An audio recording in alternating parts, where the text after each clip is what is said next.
Hey, what's up everybody, BDO44 coming at you with another video. Alright, so I got 3 more sets on my squat routine. I'm still not done, believe it or not. But something else has arrived for my Los Angeles Lakers to consider. I was just listening to Asuk, I don't know how to say his name, I'm sorry, forgive me. But and Dave McMenamin were discussing our Los Angeles Lakers just now, and they were talking about this upcoming back-to-back, and the light bulb clicked. AD just rolled his ankle in the last game. We got a back-to-back coming up next week, Tuesday and Wednesday, between the Clippers, the Utah Jazz, and I'm looking at that situation. I'm saying, okay, the Jazz game is the tail end of a road trip that we're on right now. The very next night, we got to play in our building, and this is one of those situations where I'm saying, okay, we need to start preparing. The Lakers need to seriously go get us a center because we should rest AD for one of those 2 games. We should, based on the injury that he just had last night. Even if he feels good to play in the Rockets game, which I'm not 100% sure he will be, although it's been said that he's 100% playing in that game. We'll see. We'll see. But the point is, regardless if he's 100%, plays great, goes for 70, I'm still not certain I want him playing excess basketball on back-to-back nights against the doctor's recommendation after rolling the ankle last night. Now, if he didn't roll the ankle last night, I'm a little more confident. But the fact that he rolled it last night, we shouldn't be doing that. We should not be doing that. So that's what I wanted to bring to the Laker table, man. I honestly don't believe that we can beat the Utah Jazz without a center. And we're probably more likely to have a chance against the Clippers and Zubats with Wenyen, Gabriel, and our guys there, rather than to try to do that with the Jazz, having Kessler Edwards in the paint, blocking shots as he can, rebounding as he can. We're going to need AD more so for that game on paper, in my opinion. Those Zubats can hurt you real bad. So, the Clippers are likely to run more small ball. We know it's Russell, it's Kawhi Leonard, it's Terrence Mann. I think Paul George still hurt and going to be hurt for a little bit. So, that's what they got out there, and they're playing well. We know Russell's going to come up with a chip on his shoulder, but it's not going to be the tale of, size being the problem. Like, we can't match up with them because they got centers. That's not necessarily the case. So, in my humble opinion, even though it has massive playoff implications, in the Utah game, we're more likely to win based on our talent.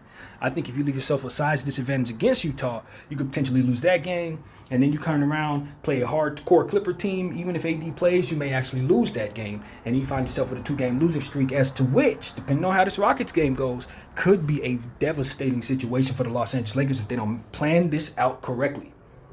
You gotta plan this out right. That's why I said the Lakers need to get themselves a center so they don't have this problem. That way you can rest AD on this back-to-back and not think twice about it, still have enough to beat this Utah team that ain't that deep anyway. But I'm telling you, just because they're not a good Utah team anymore, they're trying to bow out, it seems. They got a lot of size, man. And this is going to be the repeat of what happened with the Houston Rockets. And because we see the Houston Rockets next, we're going to understand exactly what it is I'm talking about even more so. We're going to have that on our minds. So I think the Lakers, if they're wise, and we've said this a million times, they would really sign a 10-day center right now. Like right now. Because of yesterday's injury, it would be wise to follow doctor's recommendation on this back-to-back, even though we committed to not. It ain't smart, man. And playing smart is what we want, because if he goes down with an injury for the season because we didn't do this correctly, it could be all kinds of hell.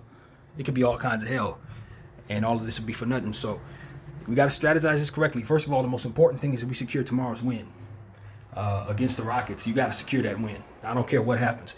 This now becomes an even more pressing game than it would have been because of this particular circumstance, in my opinion. Because you may have to forfeit either 1 or 2 losses based on how this plays out with Utah and Clippers. Because if we go in there with a size disadvantage against Utah, that's going to be a real problem for us, man. I'm telling you, they got just the right ways of attacking you with Olynyk and Kessler and THT. They got the right ways to attack you. If you don't have Anthony Davis, you don't have to necessarily win that game on their floor. They still can mathematically make the playoffs, so they may want to beat you to just give themselves a slide chance. Maybe not. But you don't want to play with that. You definitely don't want to play with that young rook. So this is what I'm looking at, man. The Lakers rolling the dice. We're very happy about last night's win. But Anthony Davis and Vanderbilt both rolled their ankle. Can you imagine what our circumstances are going to look like in their front court if neither one of those players play? And we don't have another center on this team. So it's like, look, we are 2 games, 2 and maybe 2.5 games out of 13th place. Now, I ain't talking about going up. I'm talking about going down. So those could be the two losses that you can't afford, depending on who else is winning, who else is losing. Those could be the games you can't afford to lose. So this is why I had to turn on the camera right now. I just it hit me like a ton of bricks. Like, yo, is he gonna play in both of those games? And if so, is that smart? And if no, do we have a plan for that? So that's really what it came to me just now, man. I like that Anthony Davis looked good at the end of the game. To me, he didn't look like he was really dealing with the injury too much after initially rolling it. He seemed like he was dominating after that. As far as I could tell, he was absolutely himself. So it was hard to tell, but you know how those things go. You get on a plane after that, the thing may swell up. So I don't know if it did that. Hopefully it didn't this morning. I didn't hear any news of him having any setbacks. So as far as I can tell, he's playing tomorrow. Everything looks like he's going to be a go for the Rockets game. But that back-to-back that comes up on Tuesday and Wednesday that has them taking a 3-hour flight in between it? Oh, no. Wait a minute. Let's think about this. You got to take a flight from Houston to L.A., barely probably sleep because of it, and then you got to play again the next day for a game again for your playoff lives against a young Utah team, you know what I mean, that has one of your old players that's ready to beat you up, and 2 front court players that you let go of as well that are playing better, in Damian Jones and Juan Toscano Anderson, who just so happen to be bigs. The bigs are inspired. So it's like, I'm looking at Baji and the way he's shooting the ball. I just know the Utah team is not to be poo-pooed, even though they've technically look as if they're about to bow out like the Portland Trailblazers did. I don't think they've necessarily done that. I don't know. They're up in the air. With THT scoring 41, even though I said it was 47 in another video, it was 41. That's still extremely impressive. That's still very possible that he can do that. Now, we're going to have plenty of our talent on the floor. God willing, everything goes well with the Rockets. So it's not like we're going to be without guys. But it's that front court that's going up against Olynyk and Kessler that has me concerned. This whether or not AD is going to be 100%. And even if he gets in foul trouble, that's a rebounding edge that they will have out there. And those guys, Kessler, he's a shot blocker. And then, of course, Olynyk is more than capable of killing you on the boards and stretching the floor. So I just respect what Utah has with their starting 6 or 7 players. And then, they got some nice guys. We'll talk about them later. But, their bench is not all that great. We know that. We should be able to overcome them with our talent. We should be able to attack them and beat them and all that good stuff. But I just understand how basketball games go.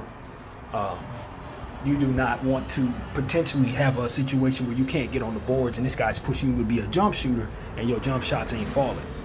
That could or could not happen, whatever. But the point is, since the stakes are so high, you don't want to find yourself in a situation where that could be possible and you don't have no answer for that. So that's what comes to mind, man. Every game is a must-win, which means we got to prepare for different things.